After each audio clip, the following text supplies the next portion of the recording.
Hello, everybody. It's Ira Feuerstein with the Built Different podcast, where we get to speak to founders and C-level leaders from amazing companies to hear their stories. And I am really pumped today. I have Cordell Robinson here, who's the CEO of Brownstone Consulting. Cordell, welcome to the show. Thank you for having me, Ira. How are you doing? I'm doing great, doing great. I'm excited to get into it. So let's do that. So tell me what Brownstone does. Give me the elevator pitch. Sure. So Brownstone is a full service compliance, cybersecurity compliance firm. So we provide compliance throughout every framework: FISMA, SCADA, GDPR, CCPA, ISO, PCI DSS, AI governance. So every flavor of compliance we provide, and compliance, we use compliance as the umbrella to all cybersecurity. So it's not just documentation, but it's the full scope of compliance and cybersecurity in every industry. Wow. Wow. That must keep you very busy because that's a lot of stuff Yes, to unpack right there. it is. All these Yeah. government regulations, it's good to have consulting companies like yours to be able to help these businesses and companies navigate, I guess, right? Yeah, definitely. Because keeping up with all of the different regulations, because every single framework, it has a different flavor to it or different requirements. And so what my team does is we keep up with the latest and the greatest. We go to different conferences, we take lots of training, we watch seminars and videos, and also we speak with a lot of government leaders to get the insight on the latest and greatest so that we can best serve our clients and give them, the most detailed and instructive compliance for their environments. Yeah, that's fantastic. So walk me through your role and kind of how it fits into the bigger picture at the company. So I'm the CEO. So I'm basically, I manage everyone within the company. I have an executive team who handles, some that handle, the technology, some that handle training, some that handle program management. And then of course, all the employees who go out there as consultants to perform the cybersecurity duties, to do compliance for government agencies, commercial companies, NGOs, you name it, just any type of industry, healthcare, manufacturing, banking, of that. So what does a typical day look like for you? Typical day is I'm normally up around 4:30 a.m. I get in a workout. After my workout, I go ahead and begin to start my day. After I shower, have sometimes I have coffee, sometimes I don't. I just started like this protein coffee thing, and it's actually pretty good. And it doesn't like have this crazy like buzz because I'm sensitive to caffeine. So I go ahead and I log in. I have my first meeting with my chief of staff at 7 every morning. We have our tag up.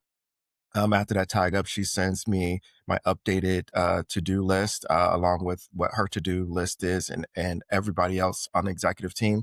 They get sent their emails for the day on what's going on. Some of it's just a repeat from before, just a reminder. Then next I go through all of my emails. I respond to emails that came in at night if I didn't get to them, or some emails I just mark them to respond later because my response may be longer and I need to put some more thought into it because I don't like to just respond when I first read something unless I give some thought to it, sometimes, especially if it requires lots of detail. From there, if I have client meetings, make sure I'm scheduled to go on my client meetings or go out to see a client. And then most of the day, I'm just looking for opportunities along with my team. So looking for new opportunities and also education. So I take some trainings once or twice a week, listen to some videos or read a few books twice a week, and then writing white papers and writing documentation to make the company better and enhance our like all of our templates and things like that. So just going through those things and going back and forth with my executive team throughout the day with different meetings and with clients. Awesome. And like, are you seeing any major shifts in your industry right now? I mean, with AI and all the things going on, government regulations constantly changing, what kind of shifts are you seeing? I'm seeing major shifts in how automation is being done. So many companies are using automation. They've put AI into all of their environments. And so a lot of things are automated, which is good and bad. I call out the automated emails. Like if I get an email and I know it's AI, that's fine. I respond back. Now the response from that, if it's AI, I call it out saying, hey, your response was AI and not really from you, or your response was partially AI, not really from you, so let's actually have a real conversation instead of us going back and forth with AI, because where are we going to get if we're trying to actually do business together without that human touch? So that human touch is starting to be a disconnect here and there. And so I like to call it out to make sure that we keep that human touch so that we don't get too disconnected and we're just dependent upon the AI portion of it for to do our jobs instead of it for a tool for efficiency. So I try to remind everybody of that.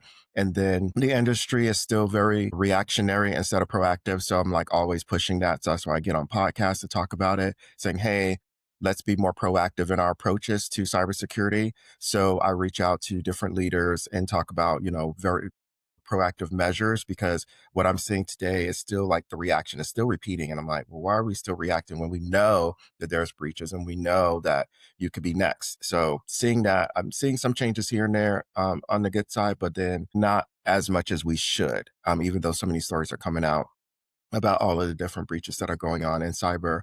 And then in the AI world, it's getting more dangerous because I was just watching a video before the conscious AI, which, they built AI that's very conscious.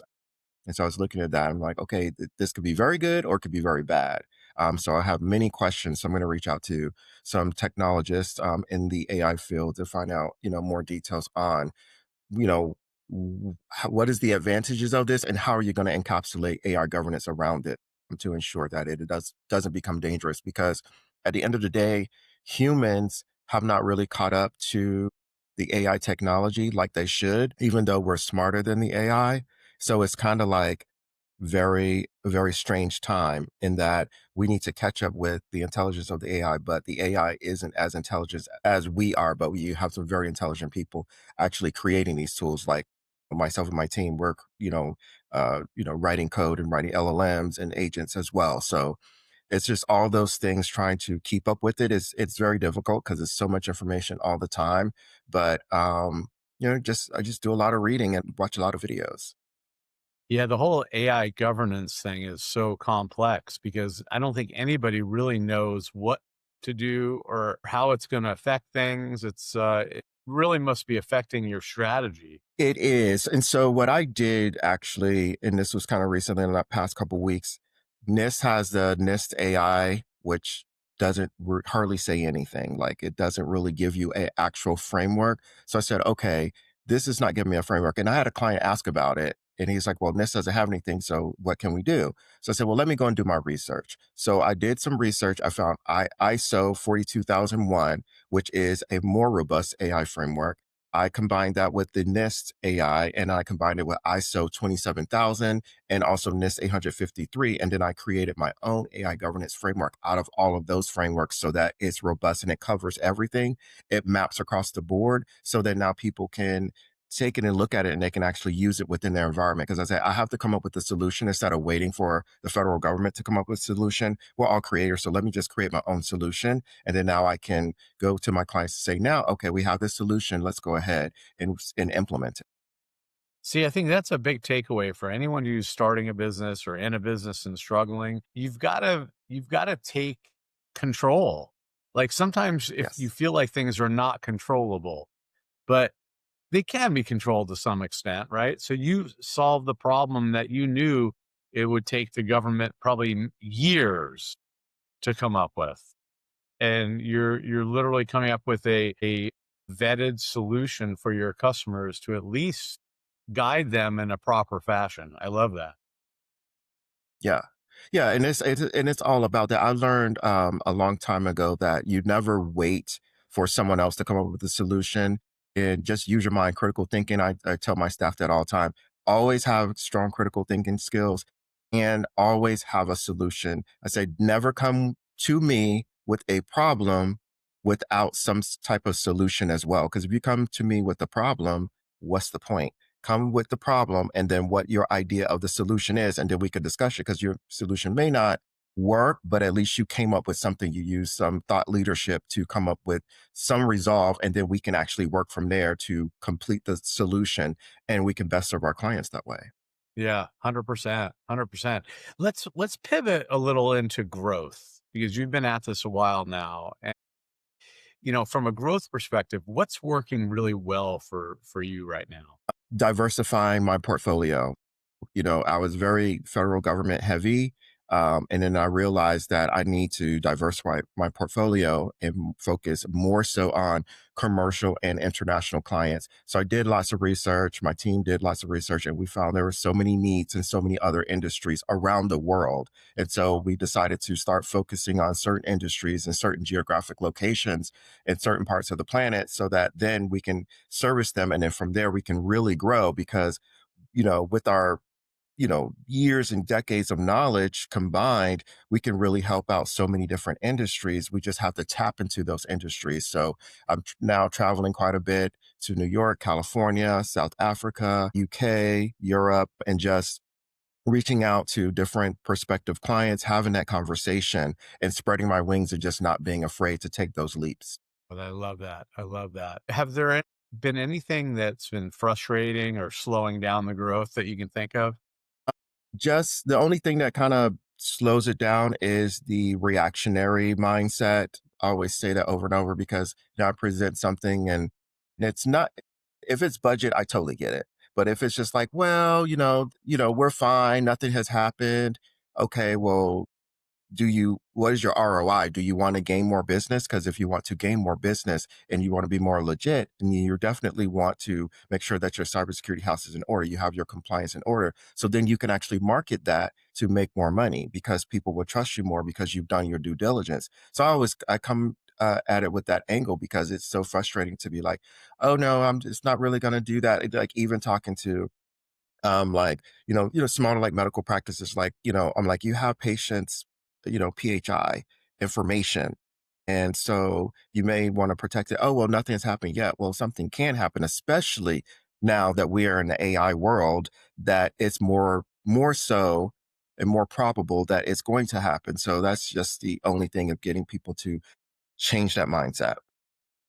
Yeah, I've been in cybersecurity for quite some time too, and it's to me it's like the ostrich with its head in the sand.